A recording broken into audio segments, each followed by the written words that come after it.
Speaker بھی موجود تھا مگر پاور ہاؤس سے تعلق منقطع تھا. لاؤڈ اسپیکر کا جسم موجود, پنکھوں کا جسم موجود,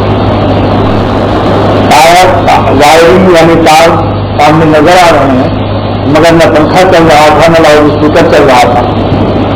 سب نظام معطل تھا کیونکہ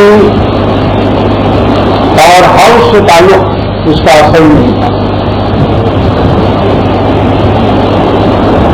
اسی طرح سے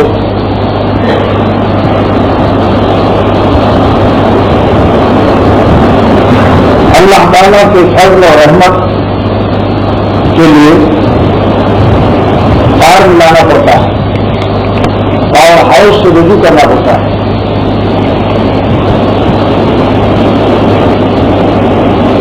اور اس کی مثال حضرت مولانا نصیر اللہ خان صاحب جلالآبادی دامت برکاتہ نے بہت ہی عمدہ دی تھی. آج سے کئی سال پہلے خانقاہ میں ان کا بیان تھا کہ اللہ والوں سے تعلق قائم کرنا ایسا ہے جیسے کہ انجن سے ریل کے ڈبے ملے ہوتے ہیں. چلتا تو ہے انجن مگر ڈبے بھی اس کے ساتھ گھسٹتے ہوئے چلتے ہیں.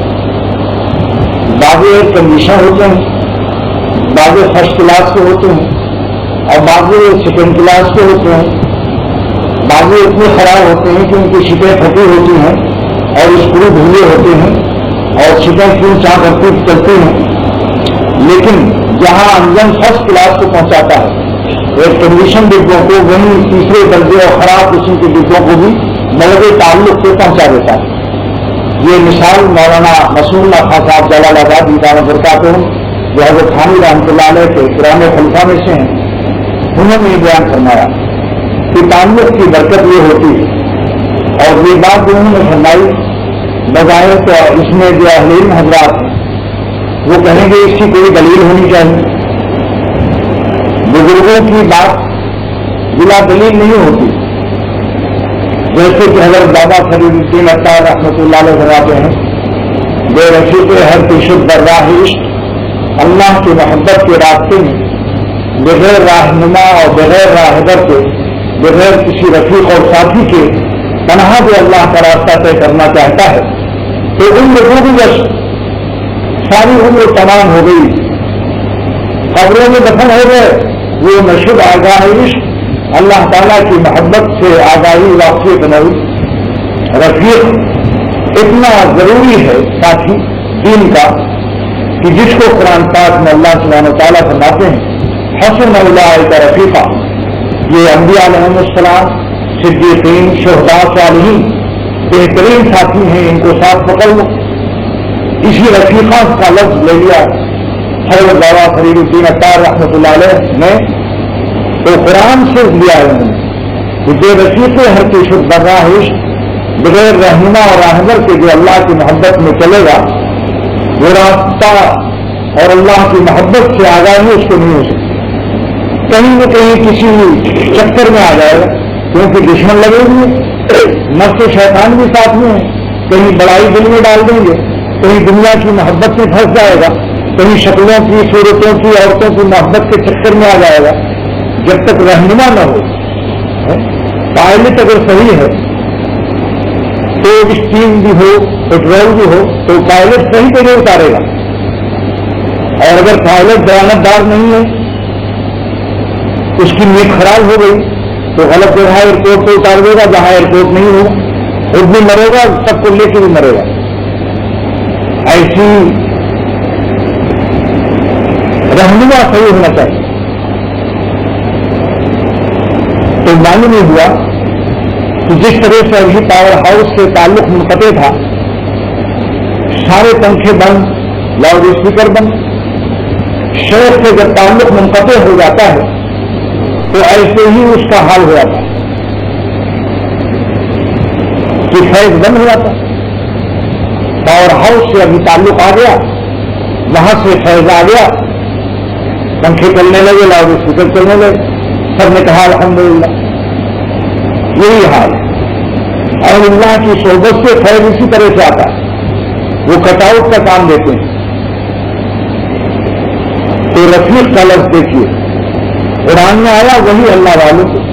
تو بعض وقت میں مولانا جلال آبادی نے یہ بات فرمائی، حضرت مولانا مشیح اللہ خان صاحب جلال آبادی نے، کہ انجم جہاں پہنچتا ہے، وہاں جہاں شاندار ڈبے پہنچتے ہیں گڑبڑ والے بھی پہنچ جاتے ہیں، بشرطے کی تعلق رہی ہو، مضبوط ہو، ایسا ڈھیلا ڈھالا تعلق نہ ہو کہ جھٹکے سے وہ کہیں کسی کسان میں کھیت میں کہیں پڑے ہوا ہے ڈبا، تعلق صحیح مضبوط ہو، اس لوہے میں کمزوری نہ ہو، اس لوہے میں جو ہوتا ہے ڈبے میں ایک لوہا یوں ہوتا ہے، دوسرا ڈبے کا یوں ہوتا ہے، یوں دھلا ہوتا ہے، اس میں کمزوری نہ ہو، اندر چاہے چکے کے خراب ہو، یعنی فرض واجب سنت مؤکدہ میں گڑبڑی نہ ہو، نوافل وغیرہ میں کچھ کمی ومی ہوئی، شروع ڈھیلے ہوئے تو وہیں پہنچ جائے گا انشاءاللہ تعالی۔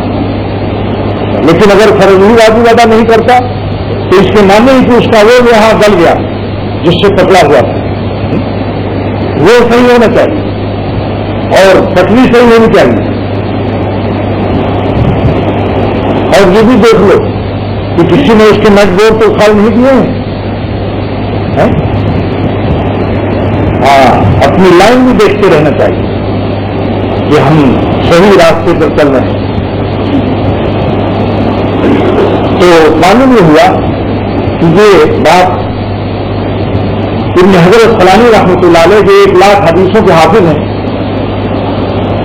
اور فتح اور بخاری کی شرح 14 جلدوں میں لکھی ہے، وہ فرماتے ہیں کہ جو اللہ والوں کے ساتھ رہتے ہیں تو اللہ تعالیٰ ان کے اکرام کے لیے، ان کی عزت لاج رکھنے کے لیے ان کے ساتھیوں کو بھی انہی عنایات سے نواز دیتے۔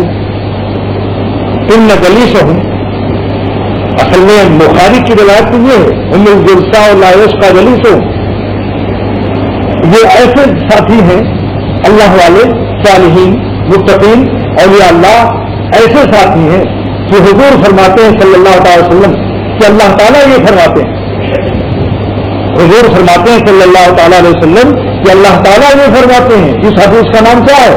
جو نبی یہ کہے کہ اللہ نے فرمایا، اس حدیث کا نام حدیث قدسی ہے۔ الذی یبینہ النبی بلفظہ، جس کلام کو نبی اپنی زبان سے ادا کرے اور یہ کہے کہ اللہ نے یہ فرمایا، وینسبہ الی ربہ، اور نبی اپنے الفاظ کی نسبت اللہ کی طرف کر دے، اس حدیث کا نام حدیث قدسی ہے۔ لہذا سرور عالم صلی اللہ تعالی وسلم ارشاد فرماتے ہیں کہ اللہ تعالیٰ یہ فرما رہے ہیں کہ ہم اپنے مقبول اور محبوب اور اولیاء اور صالحین کی ساتھ بیٹھنے والوں کو محروم نہیں کیا کرتے، شقی بدبخت نہیں کرتے۔ لا یشقی جلیسہم، ان کے ساتھ ہم الجلساء، یہ ایسے ساتھی ہیں کہ جن کے پاس سے بیٹھنے والوں کو ہم شقی اور بدبخت نہیں کرتے۔ لہذا جب جمعے کے دن اس مسجد اشرف میں آپ حضرات تشریف لائیں یا کہیں بھی صالحین کی مجلس میں جائیں تو ہر ایک دوسرے کو صالح سمجھے، اپنے کو نہ سمجھے۔ آپ یہ سمجھیے سب بیٹھنے والے صالحین ہیں، اپنے کو سمجھیے میں سب سے نالائق ہوں اس پورے مجمع میں۔ یہ جنید بغدادی نے سکھایا تھا۔ حضرت جنید بغدادی رحمۃ اللہ علیہ جب ایک مسجد میں بیٹھے ہوئے تھے اور باہر آواز کسی نے لگائی کہ سب سے نالائق جو ہو وہ مسجد سے باہر آ جائے تو سب سے پہلے جنید بغدادی نکلے، اور جو اپنے کو سمجھے گا کہ میری برکت سے یہ سب بن جائیں گے، اس سے بڑھ کر کوئی منحوس اس وقت میں نہیں ہوگا۔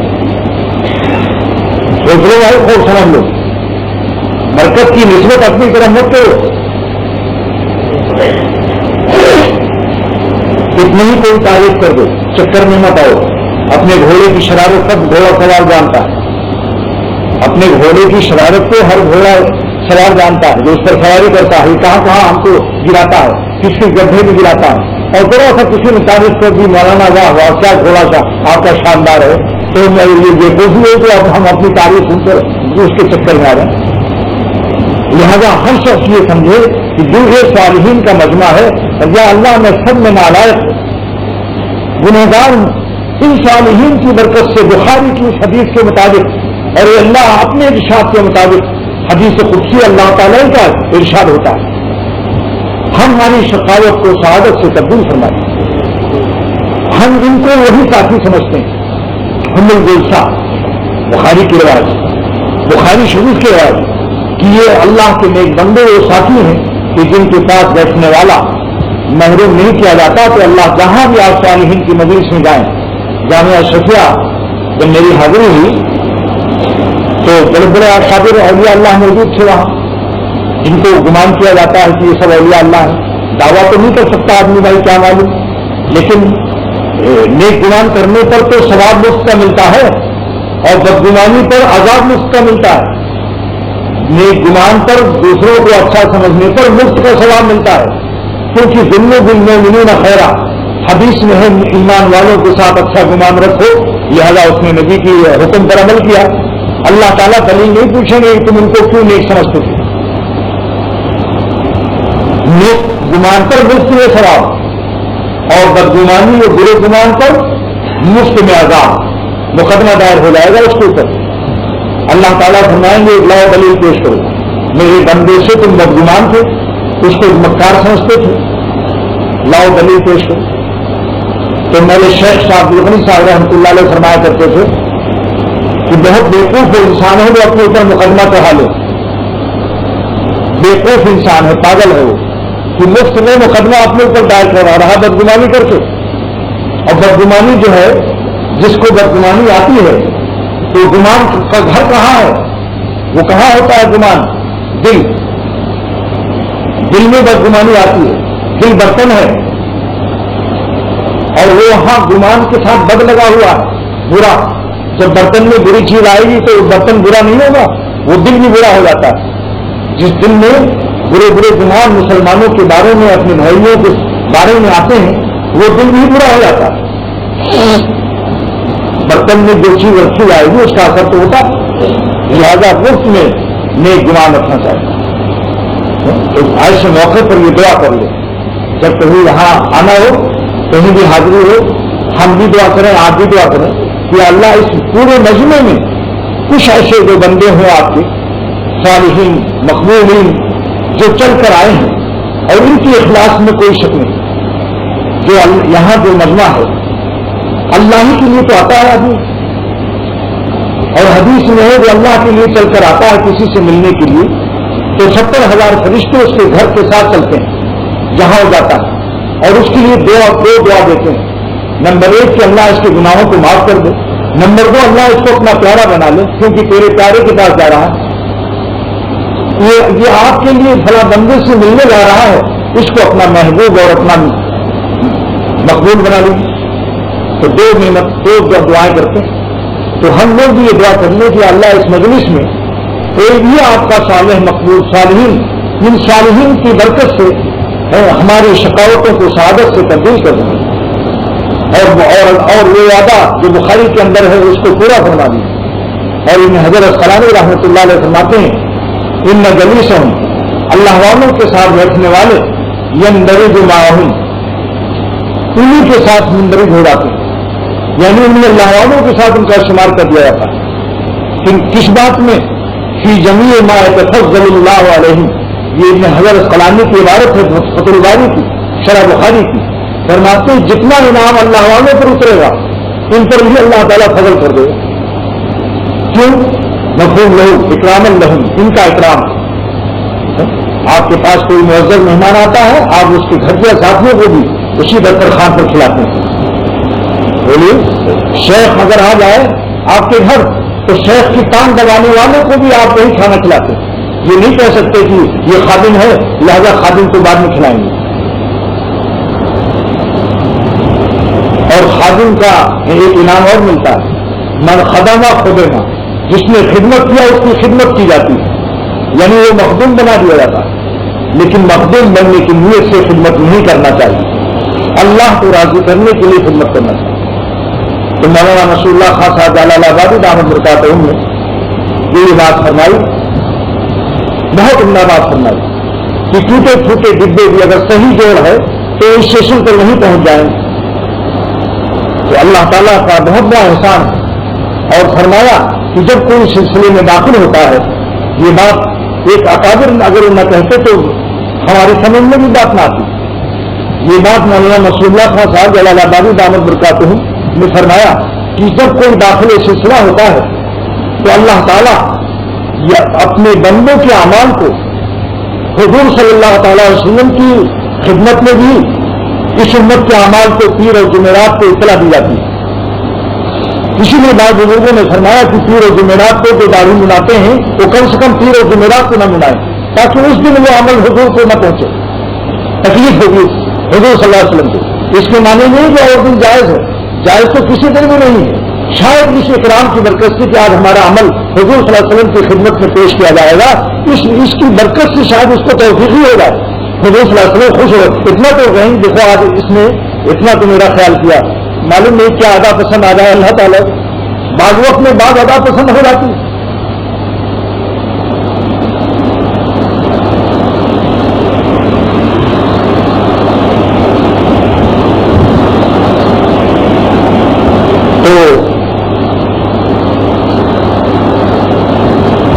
اس پر واقعہ یاد آیا جہاں سے میں بدل رہا ہوں رخ اتنی اس سے یاد کر لیجیے. کس مضمون سے بدل رہا ہوں؟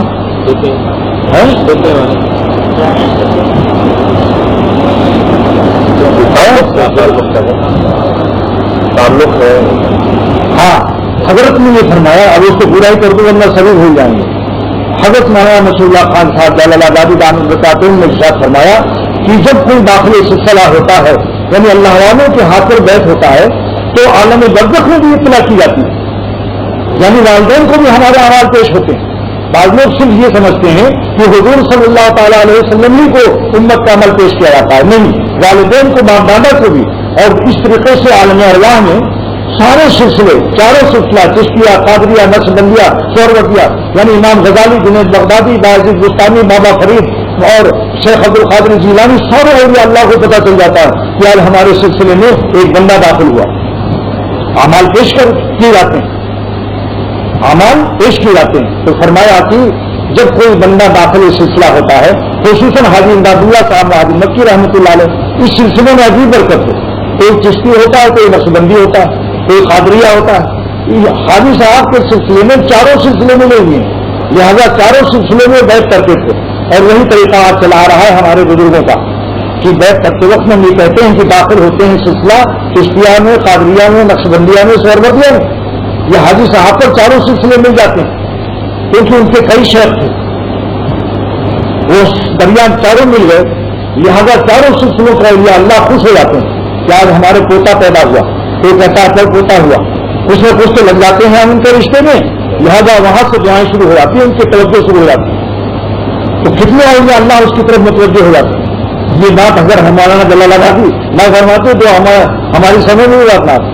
لیکن حضرت حکیم نمبر کے خلیفہ بڑے اکابر خلیفہ ہیں, لہذا وہ بات سمجھ میں آئی کہ واقعی حدیث میں آتا ہے کہ ماں باپ کو اور جو جا چکے ہیں عالم برزخ میں ان کو ہمارے اعمال کی خبر دی جاتی ہے ہفتہ واری. اور حضور صلی اللہ علیہ وسلم کو ہفتے میں 2 مرتبہ. کیونکہ اس بزرگ نے کتنی اچھی بات کہی کہ بھائی جو لوگ گناہ کم سے کم پیر جمعرات کو تو خاص خیال رکھیں, اور پیر جمعرات کو روزہ بھی رکھنے کا مصنون ہے. تو اس پر میں عرض کر رہا تھا بعض وقت میں کیا عادت پسند آ جائے کہ اس دن عمل پیش ہوگا تو اس دن تو نقد گرم اپنا گناہ پیش کرو. اس پر مجھے ایک بات یاد آئی. حضرت باعزید بستانی رحمۃ اللہ علیہ جب انتقال کیا, جب ان کا انتقال ہوا تو ایک بزرگ نے ان کو خواب میں دیکھا, تو پوچھا کہ اللہ تعالیٰ نے تمہارے ساتھ کیا معاملہ پیش کیا, کیا معاملہ فرمایا. تو حضرت باعزید بستانی رحمۃ اللہ علیہ نے فرمایا کہ اللہ تعالیٰ نے مجھ کو بہت مجھ سے فرمایا کیا لائے ہو اے باعزید بستانی, تو میرے لیے کیا لایا ہے. میں نے کہا آپ کے لیے توحید لایا ہوں کہ آپ کے سوا میں کسی ایک کو خدا نہیں مانتا تھا. ارشاد ہوا اس کو لیلۃ اللبن, دودھ والی رات کو یاد کر, تو نے کہا تھا کہ دودھ پینے سے میرے پیٹ میں درد ہو گیا, جبکہ کوئی دوا مرض کوئی شفا مرض سب میرے اختیار میں ہے, تو نے دودھ کی طرف کیوں نسبت کیا. بڑوں کی بڑی بات ہے بھائی, بڑوں کی بڑی بات ہوتی ہے. جو جتنا ہی بڑا مقرب و پیارا ہوتا ہے اس کی چھوٹی سی بات پر بھی فکر ہو جاتی ہے. لیکن اس کے معنی نہیں کہ آپ پیارے نہ بنے, کہ بھیا اس سے تو دور ہی رہنا اچھا ہے. نہیں، اللہ تعالیٰ کے مقبول بندے جہاں ان پر پکڑ ہوتی ہے وہاں عنایت بھی سن لیجیے. پھر اللہ تعالیٰ نے وہ سمجھے کہ اب تو فیصلہ باجد گستامی فرماتے ہیں میں نے سمجھا میرا تو گڑبڑ ہو گیا معاملہ، لیکن پھر اللہ اور فرمایا جاؤ لے جاؤ ان کو دو وقت. پھر فوراً فرمایا ادھر آ جاؤ، میں نے تم کو ایک عمل کی برکت سے بخش دیا. اور وہ عمل تمہارا کیا ہے کہ بارش ہو رہی تھی، سردی کا موسم تھا، کتے کا ایک بچہ نالی میں پڑا ہوا سسک رہا تھا. اتنا دم نہیں تھا وہ کہ وہ اٹھ کر کے کہیں سائے میں آ جائے جہاں بارش نہ ہو. تم نے اس کو دیکھا، رہے آیا اور تم نے اس کو اٹھا کر کے خشکی میں رکھ دیا ایسی جگہ جہاں بارش سے اور ٹھنڈی ہوا سے بچ گیا. اس کی برکت سے تمہاری مغفرت کر. اور ایک بات میں مولوی حضرات کے لیے خوشخبری سناتا ہوں. امام محمد رحمۃ اللہ علیہ کا جب انتقال ہوا تو ان کو بھی ایک بڑے عالم فقیہ نے خواب میں دیکھا. علامہ شامی ابن عابدین نے جلد اول میں لکھا فقہ شامی میں. امام محمد رحمۃ اللہ علیہ سے اللہ تعالیٰ نے فرمایا، اس بزرگ نے پوچھا تمہارے ساتھ کیا معاملہ ہوا؟ امام محمد رحمۃ اللہ علیہ نے فرمایا کہ اللہ تعالیٰ نے مجھے بخش دیا.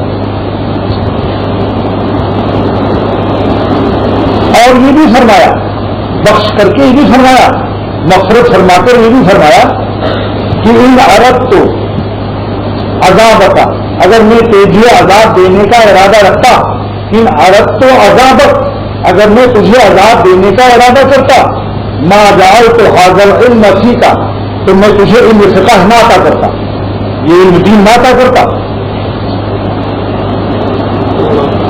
ان کا مقام علامہ شامی لکھتے ہیں کہ فقہ کی تدوین میں حضرت عبداللہ بن مسعود رضی اللہ تعالیٰ عنہ فقہ کے انہوں نے بویا، مسائل شرعیہ اور فقہ کو کی بنیاد ڈالی، یعنی بیج بو دیا. اور حضرت علقمہ رضی اللہ تعالیٰ عنہ نے کاٹا، اور امام ابراہیم نخعی رحمۃ اللہ علیہ نے اس کو تلواسی کی، یعنی اس پر بیل چلا کر چھلکے کو الگ کیا، دانے کو الگ کیا. اور امام یوسف، امام ابو حنیفہ رحمۃ اللہ علیہ نے اس کو پیسا،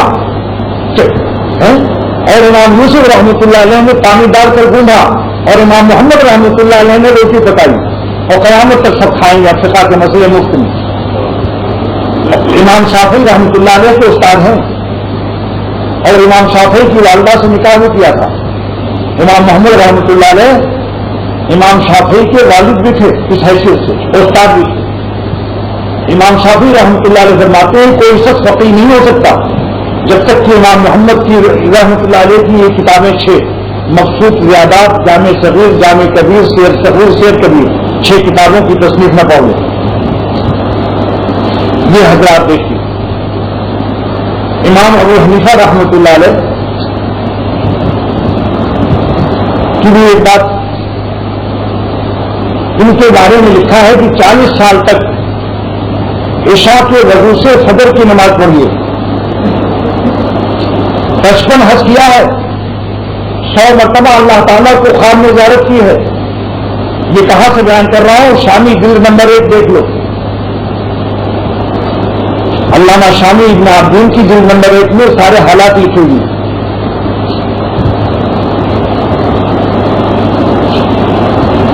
جب 55واں حج کیا تو چھٹی سے پاسما سے اجازت لی کہ کعبے کا دروازہ کھول کر میں 2 رکعت کعبے کے اندر پہنچنا چاہتا ہوں.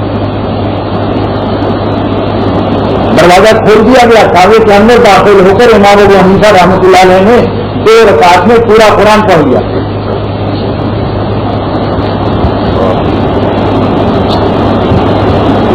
اور اس کے بعد رونے لگے، ناز نہیں آیا، روئے کہ اللہ آپ کی عبادت کا حق مجھ سے ادا نہیں ہوا اور آپ کی محبت کا حق ادا نہیں ہوا. اللہ تعالیٰ نے فرمایا اے ابو حنیفہ تو نے میری محبت کا اور معرفت کا اور عبادت کا حق ادا کر دیا، میں نے تجھ کو بھی بخش دیا اور تیرے مسئلے کے حنفی پر جتنے لوگ عمل کریں گے ان کو بھی بخش دیا. یہ بات فقہ شامی میں علامہ شامی ابن عابدین لکھ رہے ہیں. یہ تو بات پر بات یاد کر گئی.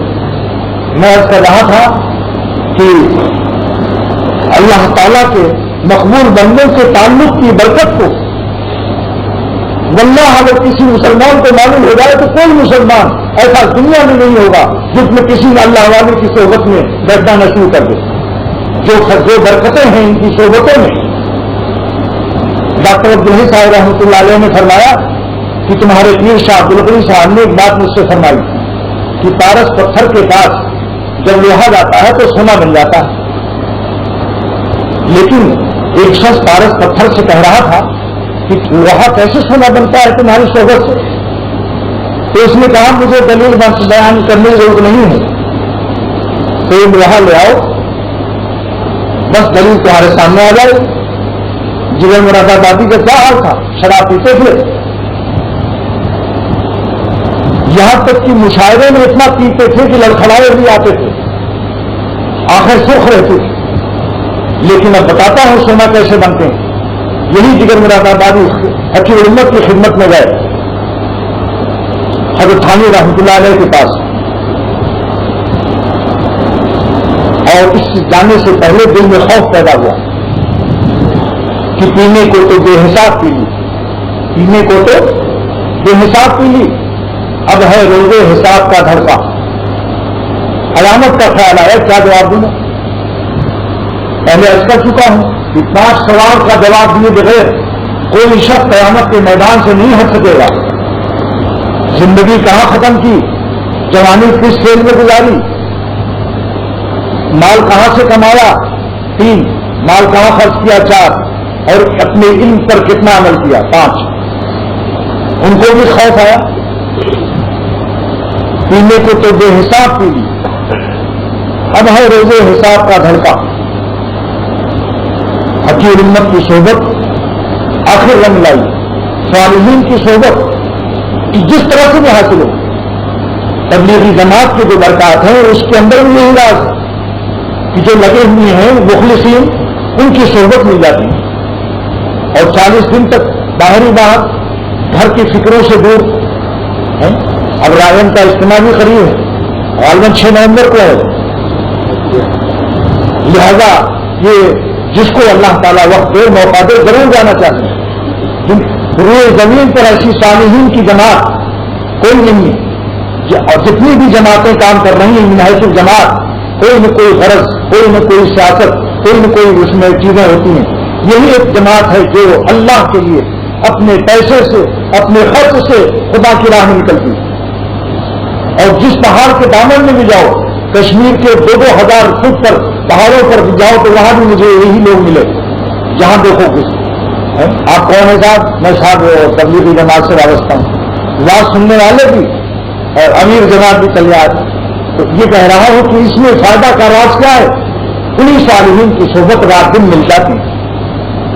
گھر کے ماحول سے دور ہو کر تو فائدہ زیادہ ہوتا. ایک ہی چلے میں دیکھی کیسے کیا لوگ لے کر آتے ہیں. انجینئر ہیں, ڈاکٹر ہیں, میڈیکل کالج کے, داڑھی صاف ملی ہوئی, لیکن 40 دن کے بعد جب آئے تو معلوم ہوا تھا ماشاء اللہ داڑھی لے کر چلے آئے. صالحین کی صحبت, صالحین کی صحبت کا اثر. مولانا رومی رحمۃ اللہ علیہ نے فرمایا کہ ایک نیا گھوڑا ہے جو ابھی جوان ہوا ہے. اس جوان گھوڑے کو کوئی چال سکھانا چاہے, ڈنڈا مار مار کے اس کی کھال کو زخمی کر دے, اس گھوڑے کو چال نہیں آئے گی, زخمی ہو جائے گا, گر پڑے گا بے ہوش ہو کر آپ کے ڈنڈوں سے. آج لوگ اپنے بیٹوں کو نمازی بنانے کے لیے ڈنڈے مار مار کر ان کو بے ہوش کر رہے ہیں. اس سے اور نفرت پیدا ہو رہی ہے. مولانا رومی فرماتے ہیں 600-700 برس پہلے کہ اسب با اسبا یقین خوشتر روت.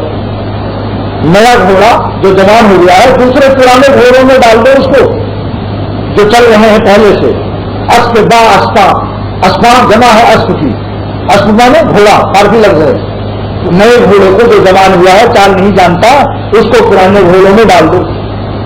تو فرماتے ہیں یقیناً اس کو رفتار آ جائے گی. یقین سے کہتے ہیں وہ آدمی, شک و شبہ نہیں, کیونکہ دوسرے پرانے گھوڑوں کی چال سن کر وہ کانوں سے سن کر ویسی پیر اٹھانے لگے گا. کوئی ڈنڈا مارنے کی ضرورت نہیں. میں والدین سے یہی کہتا ہوں کہ اپنے بچوں کو ڈنڈے سے کٹائی سے نماز نہیں ہوگی, وہ بے وضو ہوگی. پھر تو دیکھیں گے اپنا ڈنڈا ماریں گے بے وضو آپ کھڑے ہو رہے. اعظم گڑھ کی ایک مسجد میں ایک عالم کی اولاد بے نمازی تھی, وہ ڈنڈے ہی مارتے تھے, لہذا وہ بے وضو آگے ہو. اور اس کے بعد جب دعا مانگتے تھے تو مولانا مسعود علی ندوی بڑے عالم علامہ سید سلیمان کے ساتھیوں میں سے تھے. انہوں نے میرے شیخ سے کہا کہ حضرت فلاں عالم کے بیٹے دعا مانگ رہے ہیں کہ اللہ ابا مر جائے, اللہ ابا مر جائے, بہت ڈنڈے مارتا. ڈنڈے مارنے سے دین نہیں پھیلتا. اگر آج اس طریقے سے مولانا فرماتے ہیں راہ سنت باجماعت خوشبو, سنت کا طریقہ صالحین کی جماعت کے ساتھ جڑ آیا تھا. لفظ جماعت استعمال کیا جس میں جماعت 700 برس پہلے ہی جماعت کا لفظ موجود ہے. اس میں تبلیغی جماعت والوں کو میں یہ کہتا ہوں, مولانا جمشید صاحب جو بہت ہی اکابر رائن میں سے ہیں, میں نے ان سے کہا میں آپ کو مثنوی سے ثابت کرتا ہوں تبلیغی جماعت کو, تو بڑے چکار کھول کے سننے لگے. میں نے کہا دیکھو معاوی کیا فرما رہے ہیں, راہ سنت با جماعت خوشبو, سنت کا راستہ جماعت کے ساتھ جلدی سے آ جاتا ہے. جماعت کا لفظ آیا, کہتے ہیں جماعت آئی ہوئی ہے صالحین کی جماعت. اور پھر مشائخ اور اس میں بڑے شیخ مل جائے تو ظاہر فائدہ بڑھ جائے.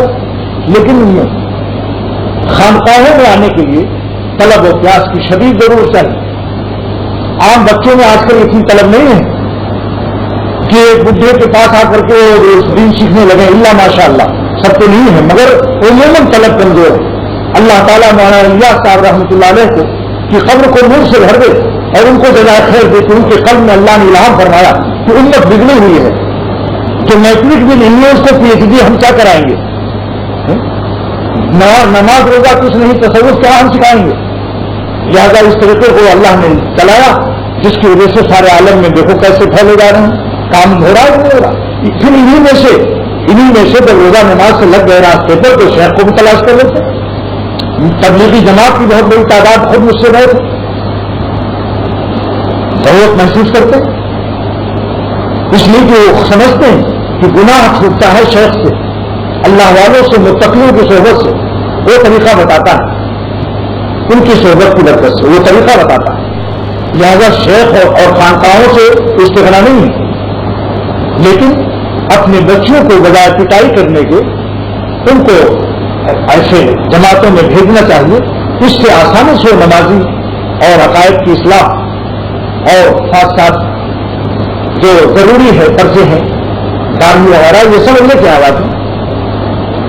اور میں یہی کہتا ہوں کہ دنیا میں جماعتی حیثیت سے صالحین کی جماعت یہ ہے جو بے غرض ہے. ان کے بارے میں کوئی شبہ نہیں ہوتا کہ ان کو بھی کوئی لالچ ہے جو اپنے خرچ سے جا رہا ہے, اپنا کھا رہا ہے. اور بڑے بڑے رئیس جو مخمل پر سونے والے اتنے موٹے موٹے صوفے پر, ان کو زمین پر سوتے دیکھا کنکریوں پر. تو مجاہدے سے پھر اللہ تعالیٰ کا فضل تو ہوتا ہے. جو گھر سے بے گھر ہوگا اللہ کے لیے, اللہ کی رحمت اس پر نہیں نازل ہوگی.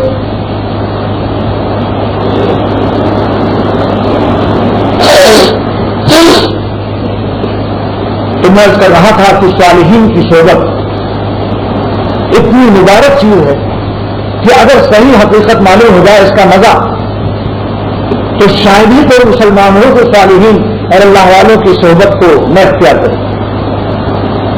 بہت بڑی نعمت ہے, شاٹ کٹ راستہ ہے, ان سے ملنے کی ہے یہی ایک راہ, ملنے والوں سے راہ پیدا کر,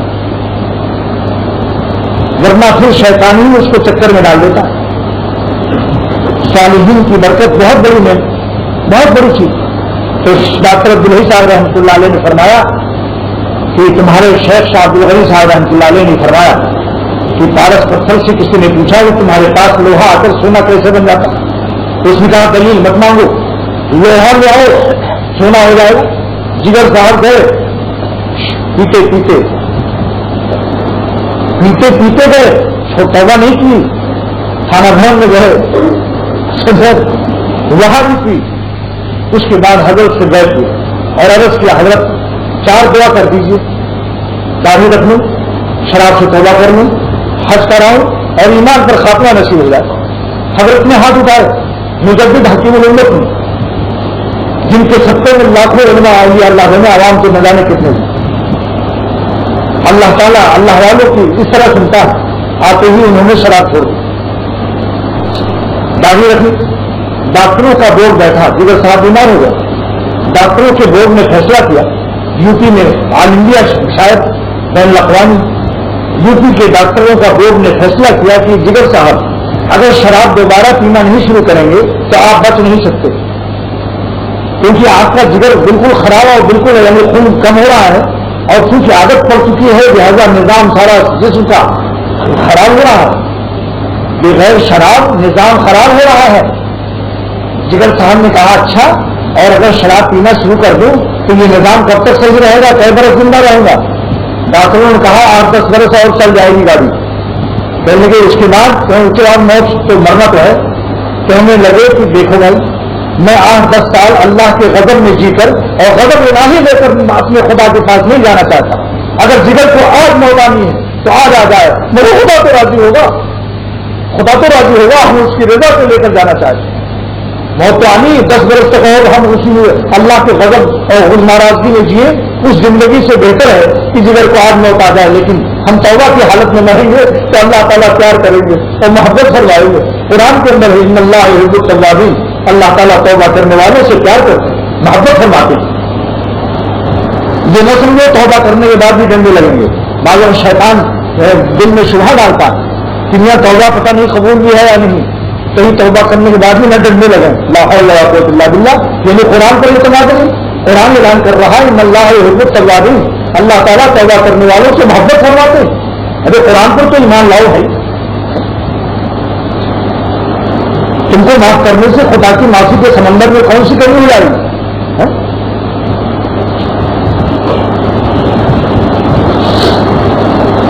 خیر، دادی بھی رکھی، حج بھی کرائے، کہنے لگے 3 تو قبول ہو گئی، انشاءاللہ خاتمہ ایمان پر ہوگا۔ جب 3 قبول ہوئی، اکثریت تو قبول ہو گئی تو اقلیت آ جائے گی اس کے۔ آج کل لوگ کہتے ہیں کہ اکثریت، ممبئی میں ایک ڈاکٹر صاحب یہاں میرا بیان ہوا، 28 ڈاکٹر تھے اس میں، میرے شہر بھی تھے، مولانا شاہ اللہ صاحب۔ ایک ڈاکٹر صاحب نے سوال کیا، صاحب اکثریت میں تو بغیر داڑھی والے نظر آتے ہیں، تو داڑھی رکھنے سے ہم اقلیت میں آ جاتے ہیں، اس سے ہم کو شرم آتی ہے۔ میں نے کہا یہ بتائیے کہ آپ کے محلے میں کار والے زیادہ ہیں یا موٹر سائیکل والے زیادہ ہیں؟ کہنے لگے موٹر سائیکل والے اکثریت میں ہیں۔ میں نے کہا وہاں کہیں اکثریت میں جاتے آپ، کار بیچ ڈالیے اور موٹر سائیکل چلائیے، اب خبردار کار پر نہ بیٹھیے کیونکہ آپ اقلیت میں آ جائیں گے۔ پھر میں نے کہا اچھا بمبئی میں مالدار زیادہ ہیں یا غریب؟ کہنے صاحب غریب تو بہت زیادہ ہیں، فٹ پاتھ پر سو رہے ہیں، ہزاروں لاکھوں آدمی، کم سے کم کئی لاکھ آدمی بمبئی کے فٹ پاتھ پر سوتا، میں آنکھوں دیکھا حال بتا رہا ہوں۔ تو میں نے کہا پھر آپ اکثریت غریبوں کے سجے کی جائیے، آپ رئیسوں کی اقلیت میں کیوں ہیں؟ بے مثال۔ پھر میں نے کہا کہ اچھا شیر سے جنگل میں کوئی پوچھے کہ صاحب 10,000 لومڑیاں ہیں، شیر اس جنگل میں 10,000 لومڑیاں ہیں اور چیتے اتنے ہیں، ہزاروں جانور ہیں، شیر اکیلا ہوتا ہے۔ اس شیر سے کوئی کہے آپ اقلیت میں کیوں ہیں، لومڑیوں کی اکثریت میں آ جائیے، شیر کہے گا کہ میری اقلیت اتنی بھاری ہے کہ میں تنہا جب گرج مارتا ہوں تو ساری لومڑیوں بے وضو ہو جاتی ہیں۔ اس کے معنی نہیں ہے وضو سے رہتی، لیکن ایسے محاورہ اردو کا بول رہا ہوں، لومڑیاں باوضو رہتی ہیں، یعنی ہوا کھل جاتی ہے، یہ مطلب خوف کی وجہ سے۔ پھر میں نے کہا کہ دیکھو سورج اور ستارے، اگر تمام ستارے مل کر سورج سے کہیں کہ تم اقلیت میں کیوں ہو، اکیلے ہو، میری اکثریت میں کیوں نہیں آتے، تو سورج کیا کہے گا میری اقلیت اتنی بھاری ہے کہ میرے نکلتے ہی تم منہ چھپا لیتے ہو، تمہارا وجود بھی نہیں رہتا۔ چاند سے اگر کہیں ستارے تو چاند بھی جواب دے گا کہ میری روشنی کے سامنے تم پھیکے پڑ جاتے۔ 1000 گائے کھڑی ہے اور قصائی چھڑا لیے کھڑا ہوا، اقلیت میں ہے قصائی، میں کہتا میرے چھوڑے کے سامنے تمہاری اکثریت کی کوئی حقیقت نہیں، ایک ایک کو اٹھا کے پٹکتا ذبح کرتا چلا جاتا۔ مولانا رومی فرماتے ہیں کہ ایک دن چوہوں میں ایک میٹنگ تھی، اکثریت میں سے دلی اقلیت میں تھی، اور چوہوں کو وہ انگریز کا گھر تھا، اس نے وٹامن سی بہت کھلایا تھا اور وہاں سے مکھن وغیرہ اور لندن سے غذائیں خاص چوہوں کے لیے بڑے موٹے موٹے ہو گئے تھے۔ تو چوہوں نے ایک دن میٹنگ کی کہ ہم لوگ اکثریت میں ہیں، لہذا اس بلی کو جو ہم کو اکثر کھا جاتی ہے، کیوں نہ ہم لوگ اچانک حملہ کر کے اس کو ہمیشہ کے لیے ختم کر دیں اور آرام سے رہیں۔ تو میٹنگ میں یہ بات پاس ہوئی، 20 چوہے تھے، 20-21 چوہے تھے، اس میں یہ پاس ہوا کہ 3 چوہا تو کان پکڑے گا بلی کا، اور 3 چوہے کا ایک بریگیڈیئر دستہ جو ہے وہ دوسرا کان پکڑے گا، اور 3 چوہے اس کے پہلو میں یہاں دانت سے چبا کر اندر گھس جائیں گے اور دل چبانا شروع کر دیں گے، اور 3 چوہے دونوں ہاتھ پکڑے رہیں گے، اور 3 چوہے دونوں کان پکڑے رہیں گے غرضے کی، اور ایک چوہا اس میں دل پکڑے رہے گا، غرضے کی ساری مشورے طے ہو گئے۔ یہ بات کون کہہ رہا ہے؟ مولانا رومی رحمۃ اللہ علیہ مثنوی شریف میں فرما رہا ہے۔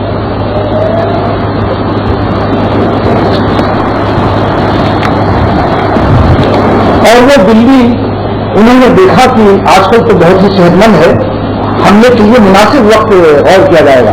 پھر دوسری میٹنگ میں یہ ہوا کہ بھائی آج کل اس کو ٹائیفائڈ ہے اور 104 بخار چڑھا ہوا ہے، آج کل بہت کمزور ہو گئی، اس کی آواز میں بھی معمولی چیز وہ روگ داب نہیں ہے، یہ موقع اچھا ہے، لہذا سب نکلے دلوں سے، اور دلی میں دیکھا کہ غیر معمولی طور پر سب چوہے میری طرف چلے آ رہے ہیں، جو کبھی ایسا نہیں ہوا، جو میری ماں باپ سے بھاگتے تھے آج سب میری طرف لپک رہے ہیں۔ آخر کار اس سے دیکھا کہ قریب آ رہے ہیں۔ اس کے بعد مولانا رومی رحمۃ اللہ علیہ فرماتے ہیں کہ وہ بلی جو ٹائیفائڈ سے نہایت کمزور ہو چکی تھی، اس نے اپنی آواز نکالی،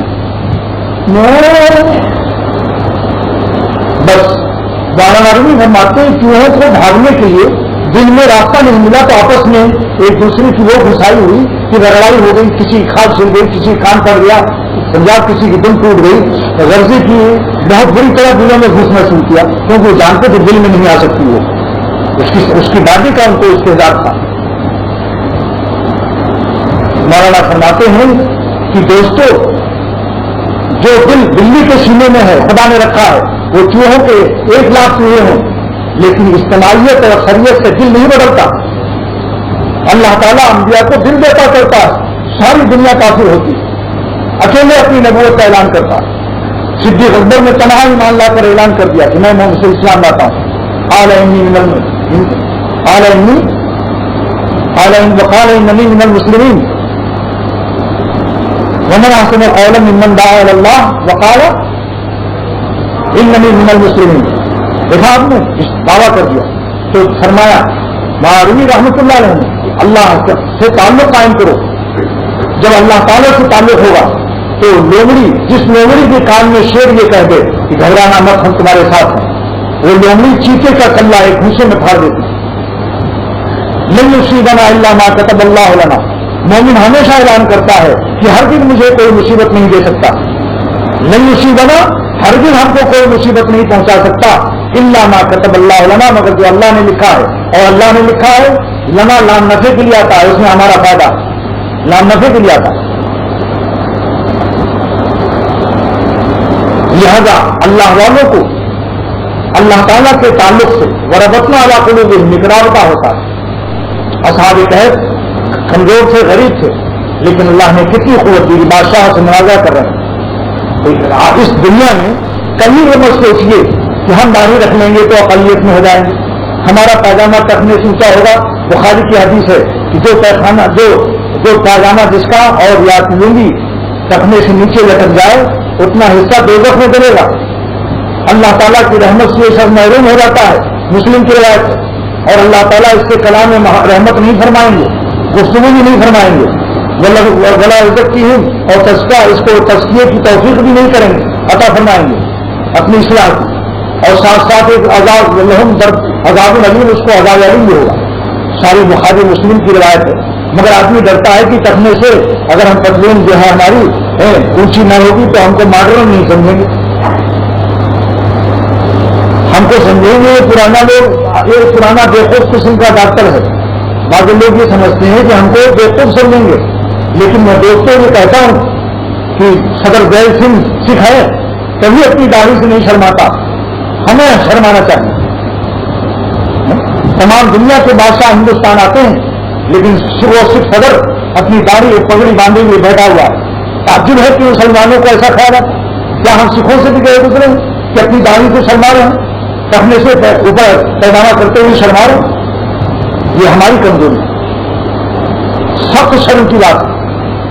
کبھی کسی سے مت ڈرو، پیش نظر تو مرضی جانا نہ چاہیے، سارا جہاں خلاف ہو پرواہ نہ چاہیے، پیش نظر تو مرضی جانا نہ چاہیے، سارا جہاں خلاف ہو پرواہ نہ چاہیے، پھر اس نظر سے جانچ کر تو کریے فیصلہ، کیا کیا تو کرنا چاہیے، کیا کیا نہ چاہیے۔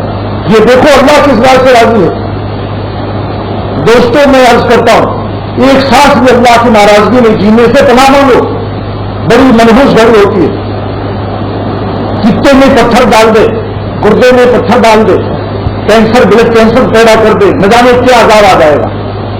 لہذا نافرمانی میں ایک سانس بھی میں زندہ رہو، اللہ سے دعا کرو کہ اے خدا میری ہر سانس اپنی مرضی کے مطابق بنا دے اور اپنی ناراضگی میں ایک سانس بھی نہ گزرنے دے۔ جلدی سے توبہ کر لو، فوراً توبہ کر لو، کوشش کرو کہ اللہ تعالیٰ کی کوئی ناراض نہ کرے، چاہے آنکھوں سے بدنگاہی کا مرض ہو، غیبت ہو، اپنے کو بات سمجھنا ہو، کوئی بھی بیماری ہو۔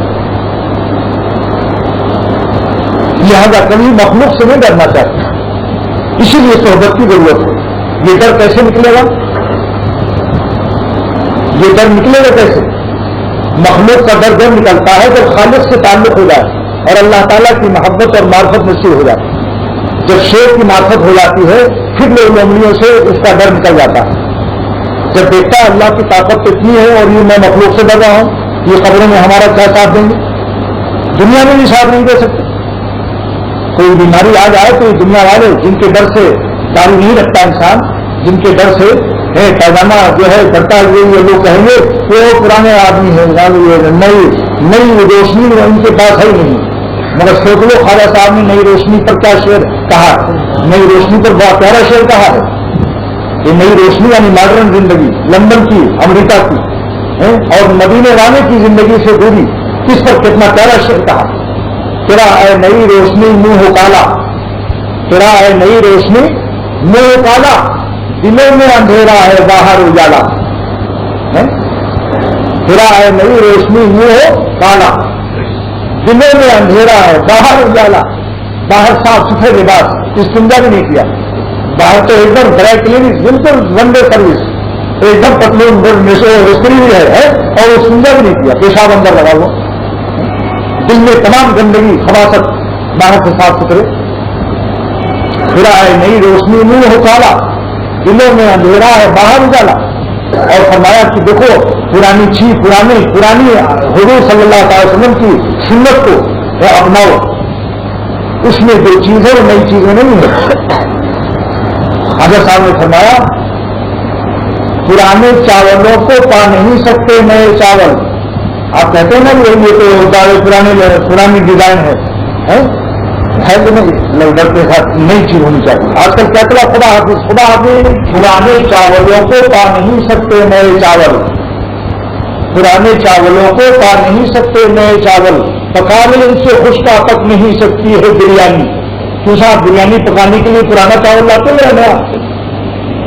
بولے بھائی اچھا۔ اور فرمایا کہ پرانا تیرا پرنانا، پرانی تیری پرنانی، چھوڑ دو نانا نانی کو بھی، بھاگو سب کو بریک آؤٹ کرو، سب پرانے ہو گئے۔ پرانا تیرا پرنانا، پرانی تیری پرنانی، اور آسمان و زمین میں تو پرانے ہو گئے، چھوڑ دو۔ اب چلو زمین پر معلق ہو کے چلو، زمین آسمان میں بیچ میں لٹکے چلو، سب پرانے ہو چکے ہیں۔ حماقت کی باتیں، شیطان کس طرح بیٹھا۔ شام کے گورنر صحابی کی ایمان دیکھو، شام کے گورنر کے پاس وقت آیا، کون سا وقت؟ عیسائی کافر اور بڑے خاص سے۔ ایک خادم نے کہا آج پیالی چاٹنے کی سنت چھوڑ دیجیے، ورنہ یہ بغیر ان کی لوگ ہیں، عیسائی مذہب کے لوگ کہیں گے مسلمان کھانے کو برستے ہیں، دانے دانے کو یہ اتنا چاٹتے ہیں۔ تو فرمایا کہ میں ان بیوقوفوں کی وجہ سے اللہ تعالیٰ کی نبی کی سنت چھوڑ دوں؟ سرکاری نعمت ہے۔ حضور فرماتے ہیں صلی اللہ تعالی وسلم کہ جتنا حصہ آج کل دودھ پیجیے، شربت پیتے ہیں، دودھ پیتے ہیں، ایک گھونٹ چھوڑ دیتے ہیں۔ حالانکہ صلی اللہ تعالی وسلم ارشاد فرماتے ہیں کہ پیالیوں کو چاٹ لو، صاف کر لو، انگلیوں کو بھی چاٹ لو، جس سے کھانا کھایا، ہو سکتا ہے کہ برکت اس میں ہو جو انگلی میں لگا ہو۔ ہو سکتا ہے برکت اس جس میں وہ جو پیالے میں توڑ دیا ایسا چاٹو کی جیسے صاف دھویا ہوا. مزدوروں سے لوگ کیا کہیں گے؟ یہی نہ کہیں گے کہ اللہ تعالیٰ کی نعمت سے بہت قدر کرنے والا سرکاری نعمت. اللہ دیکھ رہا ہے کہ میرا بندہ میری رزق کا کتنی قدر کرتا ہے. ایسے لوگوں کے رزق میں اللہ برکت ڈال دیتا ہے. سرور عالم صلی اللہ تعالی وسلم اے عائشہ صدیقہ تو روٹی کا اکرام کر، ورنہ رزق اگر چلا جائے گا تو پھر کئی پشت تک رزق واپس نہیں آئے گا، برکت چلی جائے گی. آج کیا ہے، روٹیاں پڑی ہوئی گھروں میں، بچے اس پر چپل پہن کے چل رہے ہیں. بلا دسترخوان کھانے کا یہ رواج ہے. دسترخوان نہیں بچھاتے، روٹیوں کے ٹکڑے پڑے ہوئے ہیں، بھوسی ٹکڑے، ایسے تازے ٹکڑے بھی، اور اس پر پیر رکھ کر چل رہے ہیں. جو جھاڑو سے بلی کا پیخانہ اور پیشاب جھاڑو سے صاف کیا، اسی جھاڑو سے روٹیاں بھی صاف کی جا رہی ہیں. وہ تو جھاڑو لگا دیتے ہیں. بھائی دسترخوان پر بچھا کر کے کھانا کھلاؤ. جملہ خواتین مستورات جو میرا بات سن رہی ہیں ان سے بھی گزارش ہے کہ دسترخوان جہاں صوفے سٹ اور پھر کرسیاں اور میز اتنا پیسہ خرچ ہو رہا ہے اس نمبر میں اور مزید کے فرش میں وہاں یہ بھی کرو کہ دسترخوان خریدو، زیادہ مہنگا نہیں ملتا، 4-5 روپئے کا دسترخوان بچھا کر بچوں کو کھلاؤ. کھانے کے بعد اس کو اٹھا کر کیاری میں ڈال دو. مولانا راؤ صاحب نے قاری شریف سے فرمایا کہ یہ جو اس میں دودھ رہ گیا ہے دسترخوان پر، اس کو کہاں ڈالو گے؟ تو انہوں نے کہا حضرت کیاری میں ڈالوں گا. فرمایا ہاں کیاری کو کیاری میں ڈال دو، پیاری چیز ہے، اللہ کا رزق ہے. دیکھا آپ نے خاصیت کیسا لگا؟ اللہ کا رزق ہے. کھانے کو نہ ملے تو پھر دیکھو کیا ہوتا. ایک تابعی نے پوچھا صحابہ سے کہ آپ لوگ گٹھلی چوس کر کیسے جہاد کرتے تھے؟ ایک کھجور پر کیسے جہاد ہوتا تھا؟ کہنے لگے میاں تم کھجور کو یاد کرتے ہو، کھجور کو ختم ہو جاتا تھا تو گٹھلی چوس کر جہاد لڑتے تھے. تو تابعی نے پوچھا گٹھلی چوسنے سے کیا طاقت آتی تھی؟ تو میں جب گٹھلی ہوئی تو لوگوں کو سب پتا چلا کہ کیا طاقت ہے. جب پھر کھانا نہ ملے تو ہوٹل میں کھڑے ہو کر دور سے سونگنے سے بھی طاقت آئے گی، روٹی کو سونگنے سے. اس لیے دوستو اللہ تعالیٰ کی رزق کا ادب، دسترخوان بچھانے کی سنت، اس میں عورتیں بہت کاہلی کرتی ہیں.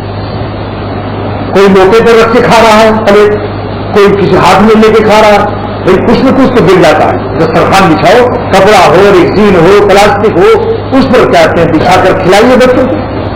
دسترخوان اس پر کھانا رکھا جائے، پیر نہ رکھا جائے. پیر رکھنا جائز نہیں، یہ بھی سمجھ لو. جس پر اللہ کا رزق ہو اس پر پیر، ارے پیر نہیں بیٹھ سکتا، پیر کی کیا چیز، پیر کیسے رکھ سکتے ہو؟ یعنی دسترخوان پر پیر صاحب بھی نہیں بیٹھ سکتے تو پیر کیسے رکھنا جائز ہوگا؟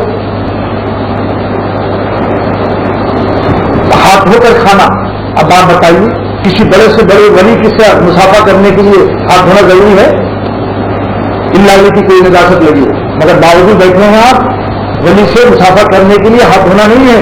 کسی نبی سے بھی بغیر ہاتھ دھوئے مسافہ کیجیے. لیکن رزق کو یہ حکم ہے کہ غسل الیدین سنت قبل الطعام عبادت کا. اللہ مشاہ میں لکھتے ہیں کہ ہاتھ دھونا سنت ہے، کھانے سے پہلے بھی کھانے کے بعد. یہ عرض کر رہا ہوں کہ پرانی حضور صلی اللہ علیہ وسلم کی سنت پر چل کر اور اللہ کو راضی کر کے چین کی زندگی حاصل کر لیجیے. خدا کو ناراض کر کے اگر گناہ کا آغاز کیا ہے، ابھی گناہ کر نہیں رہا ہے، صرف گناہ کرنے کے لیے دل میں خیالات بتا رہا ہے. ایک شخص گناہ کر نہیں رہا ہے، گناہ کرنے کی دل میں اسکیم بنا رہا ہے.